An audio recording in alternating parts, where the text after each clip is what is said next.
नमस्कार दोस्तों, मेरा नाम है अनुपम मिश्रा और आप सभी लोगों का द टाइम फ्रेम में एक बार फिर से बहुत बहुत स्वागत है। दोस्तों, थंबनेल के माध्यम से आपको इस चीज़ का आइडिया हो ही गया होगा कि आज हम लोग किस टॉपिक पे बात करने वाले हैं। एक बहुत ही ऐसा टॉपिक है जो कि आप लोग काफ़ी दिनों से इसकी डिमांड कर रहे थे और थोड़ा सा टाइम ना रहने की वजह से इसको मैं बना के आप लोग को नहीं दे पा रहा था। दोस्तों, इस टॉपिक का नाम है BRC। BRC का मतलब होता है, जो आपकी स्क्रीन पे एक इमेज भी है इस समय और वो आपको सब कुछ तकरीबन तकरीबन बयान कर रही है कि BRC का मतलब होता है, सबसे पहला पार्ट होता है ब्रेकआउट, दूसरा इसका पार्ट होता है रीटेस्ट और तीसरा इसका पार्ट होता है कॉन्टिन्यूएशन या कॉन्टिन्यू। अब ये तो दोस्तों यूँ समझ लीजिए कि ये इसका एक फुल फॉर्म हो गया, या इसके बारे में थोड़ा सा यूँ समझने की कोशिश करें कि इसके लिए एक सबसे इम्पॉर्टेंट चीज़ क्या है। मतलब BRC को आगे बढ़ने से पहले या BRC को आगे पढ़ने से पहले एक लाइन मैं आपको दिखा रहा हूँ, ठीक है। मतलब ये लिखी हुई लाइन है, तो इसको आप एक बार देखें, इसको समझने की कोशिश कीजिएगा, ठीक है। क्योंकि ये BRC वाला जो ऐसा पार्ट है ना, ये एक प्रकार का हम लोगों के लिए क्या है, एक डिसिप्लिन के तौर पे है, ठीक है। ये किसी प्रकार का कोई रूल नहीं है, ठीक है। ये कोई नियम नहीं है, ये कोई रूल नहीं कि इसको आपको हर बार फॉलो ही करना है, नहीं, ऐसा नहीं है। ये चीज़ जो बनाई गई है, या चीज़ ये जो हम अपनी आदत में उतारते हैं, इसके पीछे का सिर्फ एक मकसद है, एक रीज़न है, और वो है डिसिप्लिन। क्योंकि इसकी वजह से बहुत सारी चीज़ें हमें हमारे फेवर में मिलती हैं। इसी वजह से इसे हम लोगों ने किसी रूल का नाम नहीं दे रखा है कि आपको इसे हर बार फॉलो करना है। ये हम लोगों के लिए क्या है, एक डिसिप्लिन है। जब जब ये हमें स्क्रीन पे नज़र आएगा, हम उसी के अनुसार एक काम करने की कोशिश करेंगे। अभी हम लोग इसे स्क्रीन पे देखेंगे भी तो आपको और ज़्यादा बेहतर तरीके से ये समझ में भी आएगा।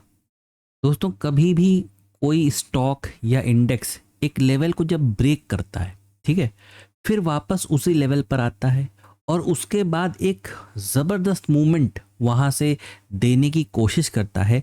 इसी पूरी प्रक्रिया को हम लोग क्या कहते हैं, BRC, यानी एक ब्रेकआउट, रीटेस्ट और कंटिन्यू, ठीक है। जैसे आप स्क्रीन पे इस समय देख रहे हैं, आपको क्या दिखा रहा है कि भाई ये पूरा ये जो गोल्डन कलर की जो लाइन आपको नज़र आ रही है, ये एक रेजिस्टेंस की तरीके से, रेजिस्टेंस के तौर पे हमें एक काम करते हुए नज़र आ रही है, ठीक है। वो कहाँ पे है, वो ये पूरा हिस्सा जो आप देख रहे हैं कि मार्केट यहाँ पे रुकने की कोशिश कर रहा था, इस पर्टिकुलर एरिया में रुकने की कोशिश कर रहा है। लेकिन एक ऐसा वक्त आता है कि जब मार्केट इस पर्टिकुलर रेजिस्टेंस लेवल को ऊपर की तरफ ब्रेक करता है, ठीक है। ब्रेक करने के बाद वो क्या हो रहा है, वापस अपने तकरीबन उसी रेजिस्टेंस लेवल पे वापस आ रहा है। जैसे यहाँ से ब्रेक किया, फिर यहाँ से वापस आ रहा है, और ये वापस यहाँ से इस रेजिस्टेंस लेवल, क्योंकि अब ये जो एक वक्त पे जो ये हिस्सा एक रेजिस्टेंस के तौर पे था, ये वाला टॉपिक हम लोगों ने रेजिस्टेंस और सपोर्ट वाले एजुकेशनल वीडियो में ऑलरेडी कवर कर रखा है। तो जिसने नहीं देखा है वहाँ पे जाके एजुकेशन वाली प्लेलिस्ट में देख सकता है। तो जब मार्केट इस रेजिस्टेंस को ब्रेक करता है तो यही रेजिस्टेंस फिर क्या हो जाता है, यही रेजिस्टेंस एक सपोर्ट के तौर पे कन्वर्ट हो जाता है।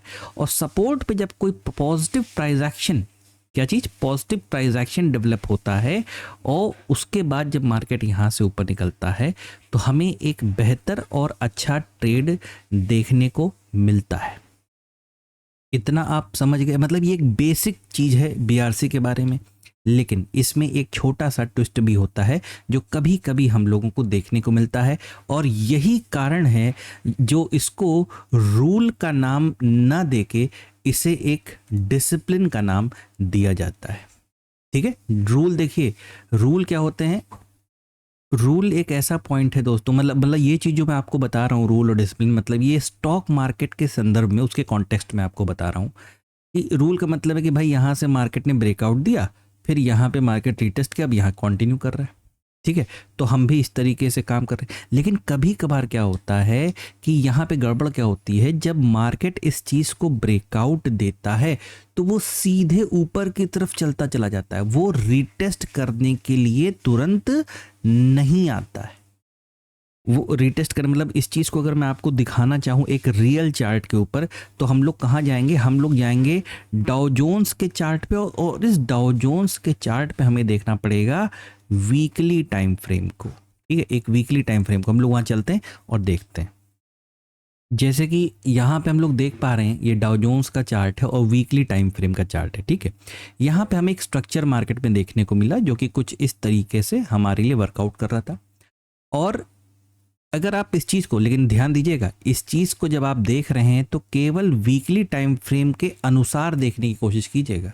ठीक है, कि यहाँ से मार्केट इसको ब्रेक करता है, ब्रेक करने के बाद देखिए यहाँ पे आपको एक माइनर सा, देखिए वापस नीचे आई मार्केट, फिर ऊपर चली गई, फिर नीचे आई, फिर ऊपर चली गई, और ये देखिए फिर नीचे आ रही है।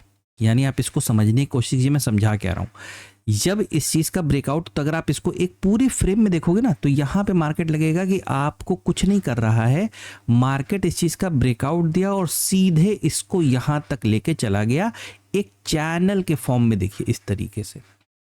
लेकिन अब इस वक्त देखिए क्या हो रहा है, इस वक्त मतलब ये जस्ट पिछले वाले अभी जो फ्राइडे बीता है ना, ये इसी का ये मूवमेंट है जो हम लोगों को डाउ जोन्स में देखने को मिला कि डाउ जोन्स ने अपना एक चैनल यहाँ पे क्या किया है, ब्रेक किया है। यानी इसका एक डिसिप्लिन क्या निकल के आ रहा है कि जब भी मार्केट किसी रेजिस्टेंस को ब्रेक करता है, ठीक है, तो उस केस में क्या होता है, वो बाद में जाके एक रिट्रेसमेंट देने की कोशिश करता है। अब आप कहेंगे कि नहीं, रिट्रेसमेंट तो यहाँ पे भी हो चुका था, रिट्रेसमेंट तो यहाँ पे भी हो चुका था। तो रिट्रेसमेंट की एक खास बात ये समझ लीजिए कि रिट्रेसमेंट कभी कभार क्या होता है दोस्तों, कभी कभार क्या, हमेशा यही होता है कि रिट्रेसमेंट फ्रेम बाय फ्रेम, मतलब time frame by time frame भी चलता है। जैसे अगर आप इस रिट्रेसमेंट की बात करोगे तो ये वीकली से छोटे टाइम फ्रेम पे हुआ होगा, फिर उससे बड़े टाइम फ्रेम पे हुआ, अब इस वक्त कहाँ पे हो रहा है, वीकली टाइम फ्रेम पे हो रहा है। अगर इसी चार्ट को मैं मंथली में कन्वर्ट कर दूं, देखिए मंथली में कन्वर्ट कर दूं, तो मंथली में आपको क्या नजर आएगा, आपको लग रहा होगा कि अरे ये तो कुछ हुआ ही नहीं, ये तो सीधे क्या किया, ये सीधा ऊपर निकाल दिया और अब रिट्रेसमेंट करने की कोशिश कर रहा है। और इसी वक्त पे मुझे एक बात याद आ रही है, उसे जल्दी से आप नोट कर लिए या वीडियो को रोक के आराम से नोट कर लीजिएगा। रिट्रेसमेंट की दो कैरेक्टरिस्टिक्स हैं, ठीक है। अच्छा, ये चीज़ अब किसी बुक में नहीं लिखा हुआ है, ये मेरे ख्याल से तो नहीं लिखा हुआ है, ठीक है। लेकिन अगर आप इस रिट्रेसमेंट को देखोगे तो ये दो तरीके से डेवलप होती है। एक तो ये होती है रेंज के फॉर्म में, ठीक है, दूसरा ये होती है स्विंग के फॉर्म में, ठीक है। अभी हम लोग इसके भी एग्जाम्पल्स को आगे देख लेंगे। आज हम लोग केवल बीआरसी होता क्या है, यानी ब्रेकआउट रीटेस्ट कंटिन्यू क्या होता है, वो स्क्रीन पे किस तरीके का नजर आता है, केवल इस चीज को लेके हम लोग बात करेंगे। चलिए आगे चलते हैं और हम लोग कोई और एग्जाम्पल भी देखते हैं। मतलब इसको हम लोग कन्वर्ट कर देते हैं दोबारा वीकली टाइम फ्रेम पे। ये हम लोग का कौन सा चार्ट है, ये हम लोगों का निफ्टी का चार्ट है, ठीक है, अपना जाना पहचाना हुआ चार्ट। अब इसमें भी अगर आप देखेंगे दोस्तों, तो यहाँ पे आपको एक क्या नज़र आ रहा है कि ये पूरा फॉर्मेशन मतलब ये जो जोन है, ये तकरीबन कौन सा जोन है, अगर इसको मैं हाईलाइट कर दूं राइट हैंड साइड में, तो तकरीबन 18,200 से लेके 18,600 तक का ये 400 पॉइंट का एक जोन है। वीकली टाइम फ्रेम का एक बड़ा फ्रेम होता है, इस वजह से आपको ये जोन पतला नजर आ रहा है ये तकरीबन 400 पॉइंट का। और अगर आप इसको देखेंगे तो जब मार्केट ने यहाँ पे एक स्ट्रक्चर डेवलप किया था, तो इस स्ट्रक्चर के डेवलप होने के बाद ब्रेकआउट आया, रिटेस्ट आया और दोबारा मार्केट क्या किया, ऊपर की तरफ कंटिन्यू करता हुआ नजर आया। और जैसा कि अभी हम लोग ने बात किया ना कि इस वीडियो में हम लोग सिर्फ बीआरसी क्या होता है, स्क्रीन पे कैसा नजर आता है, इसके ऊपर बात करेंगे। इस बीआरसी वाले टॉपिक को मतलब अलग अलग पार्ट में हम लोग बनाएंगे, छोटे छोटे पार्ट में इसलिए बनाएंगे ताकि आप उसको देखो भी और आपको बेहतर समझ में भी आए। दोस्तों चलते हैं दूसरे एग्जाम्पल की तरफ, यानी कि जैसे ये कोलगेट का चार्ट हम लोग के सामने वीकली टाइम फ्रेम पे ओपन है, ठीक है। अब आप इसे देखिए तो ये एक बहुत बड़ा लेवल, मतलब एक ट्रेंड लाइन का जोन कोलगेट क्या कर रहा है, इसको ब्रेक कर चुका है, ऑलरेडी ब्रेक कर चुका है। अब अगर मान लीजिए कोलगेट में एक अच्छा मूवमेंट हमें चाहिए, ठीक है, अच्छा मूवमेंट चाहिए, तो सही मायने में कोलगेट को क्या करना चाहिए कि भाई यहाँ से जब वो ऊपर की तरफ उसने क्या किया, एक ब्रेकआउट दिया है। ब्रेकआउट के बाद जो इसका ये सपोर्ट, मतलब जो ये हिस्सा एक रेजिस्टेंस के तौर पे था, ये ऑलरेडी यहाँ तक आया है, ठीक है। यहाँ तक आने के बाद इसने एक माइनर रिट्रेसमेंट हम लोगों को देने की कोशिश की है। लेकिन ज़्यादा बेहतर क्या होगा, ज़्यादा बेहतर ये हो सकता है कि यही जो ट्रेंड लाइन हमारे लिए एक रेजिस्टेंस के तौर पे आ रही थी, यही ट्रेंड लाइन अब हमारे लिए अगर मार्केट इसको ब्रेक करके वापस रीटेस्ट करता है, अभी किसी और एग्जांपल पे अगर और अच्छा दिखाई देगा तो मैं वहाँ पे आपको दोबारा दिखाऊंगा। अगर इस तरीके से ये ब्रेकआउट आया है, अगर यहाँ पे एक रिट्रेसमेंट आता है, क्योंकि ये जो अब हमारे लिए ट्रेंड जोन जो सपोर्ट के तरीके से काम करता है, और उसके बाद यहाँ कहीं पे एक पॉजिटिव प्राइस एक्शन अगर मार्केट क्रिएट करता है और उसके बाद यहाँ से मार्केट ऊपर की तरफ चलना चालू करता है, तो ये एक बेटर और बेहतर ट्रेड माना जाता है। और जैसा कि अभी हम लोगों ने बात किया कि जो प्राइस एक्शन की बात है, जो यहाँ पे देखिए अभी दो पार्ट हम लोगों को, दो क्या इनफैक्ट मेरे ख्याल से 3 पार्ट अभी और हम लोग को डिस्कस करने पड़ेंगे बीआरसी में। पहला वाला क्या है, एक तो प्राइस एक्शन का है, दूसरा क्या है एक स्टॉप लॉस का है, और तीसरा क्या है बीआरसी फेल भी होता है, ठीक है। बीआरसी क्या होता है, फेल भी होता है, तो इस चीज़ का भी हम लोगों को ख्याल रखना पड़ेगा। मतलब इस तरीके के हम लोग को अभी और कंटेंट देखने पड़ेंगे। दोस्तों चलते हैं अपने अगले एग्जाम्पल की तरफ, और ये है इथीरियम का, इथीरियम यूएस डॉलर का चार्ट है। अब इसको वीकली पे नहीं देखेंगे, अब ऐसा ना हो कि हर चीज़ हम लोग वीकली पे ही देख रहे हैं। बीआरसी का फॉर्मेशन जो होता है वो किसी भी टाइम फ्रेम पे, इवन 1 मिनट पे भी डेवलप हो जाता है, ठीक है। और ये होता क्यों है, बस इस वजह से होता है कि हमें एक बेहतर ट्रेड मिले, और हम लोगों के लिए एक बेहतर ट्रेड का मतलब होता है जिसमें स्टॉप लॉस की जो मात्रा है वो बहुत कम हो, ठीक है। इसको 1 घंटे पे कन्वर्ट करते हैं, और ये आज सुबह का ही है, मतलब ये आज सुबह का मतलब ट्रेड किया हुआ एक एग्जाम्पल है, इस वजह से मैं इसे आपको दिखा रहा हूँ। ये देखिए, जब 7 तारीख से मतलब कल की डेट से लगातार इथीरियम में, और ये 1 घंटे का चार्ट है इथीरियम का, ठीक है, जब लगातार यहाँ पे क्या हो रहा है, एक रेंज का डेवलपमेंट हुआ, तो यहाँ पे आप देख पा रहे हैं कि इसने क्या किया, इसको ब्रेक कर दिया, इसने क्या किया, इसे ब्रेक कर दिया। अब ब्रेक करने के बाद वो सीधे क्या हुआ, नीचे की तरफ चला आया। नीचे की तरफ आने के बाद ये वापस क्या हुआ, रीटेस्ट करने के लिए ऊपर गया। अब बिल्कुल इसी जगह पे एक बढ़िया प्राइस एक्शन देखने को मिला, जहां पे आपको छोटा स्टॉप लॉस देखने को मिला, जो कि हम लोग आगे वाले पार्ट में डिस्कस करेंगे, ठीक है। और उसके बाद आपको यहाँ से एक अच्छा मूव फिर से नीचे की तरफ इथीरियम में, ये छोटे फ्रेम पे है, एक ट्रेडिंग वाले एग्जाम्पल के तौर पे मैंने इस वजह से आपको ये वाला एग्जाम्पल दिखाया है। दोस्तों एक और एग्जाम्पल, लास्ट एग्जाम्पल है ये निफ्टी का, डेली टाइम फ्रेम पे हम लोग देखेंगे।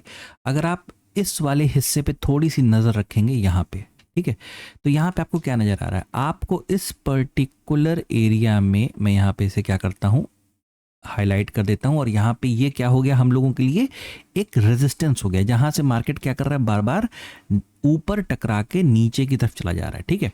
और स्ट्रक्चर कैसा ये स्ट्रक्चर डेवलप कर रहा है कुछ इस तरीके का, ठीक है, कुछ इस तरीके का स्ट्रक्चर डेवलप कर रहा है। जब वो मार्केट यहाँ तक हमारा पहुँचता है तो एक खबर आती है कि भाई अमेरिका ने चाइना के ऊपर शायद बहुत बड़ा एक टैरिफ लगा दिया, जिसकी वजह से हमारी मार्केट अचानक से नीचे चली जाती है, ठीक है।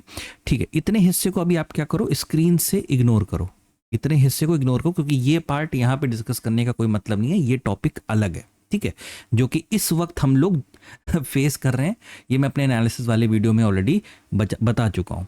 तो यहाँ से मार्केट का स्ट्रक्चर कैसा डेवलप हो रहा है, ये अब ये स्ट्रक्चर आपको समझ में भी आ रहा होगा। आपको क्या दिखाई दे रहा है कि यहाँ से मार्केट ने क्या किया, एक ब्रेकआउट दिया। ब्रेकआउट के बाद देखिए फिर से मार्केट रीटेस्ट करने के लिए नीचे आया, और नीचे आने के बाद वापस ये ऊपर की तरफ चलता चला जा रहा है, कॉन्टिन्यूएशन के मोड में ऊपर की तरफ चलता चला जा रहा है।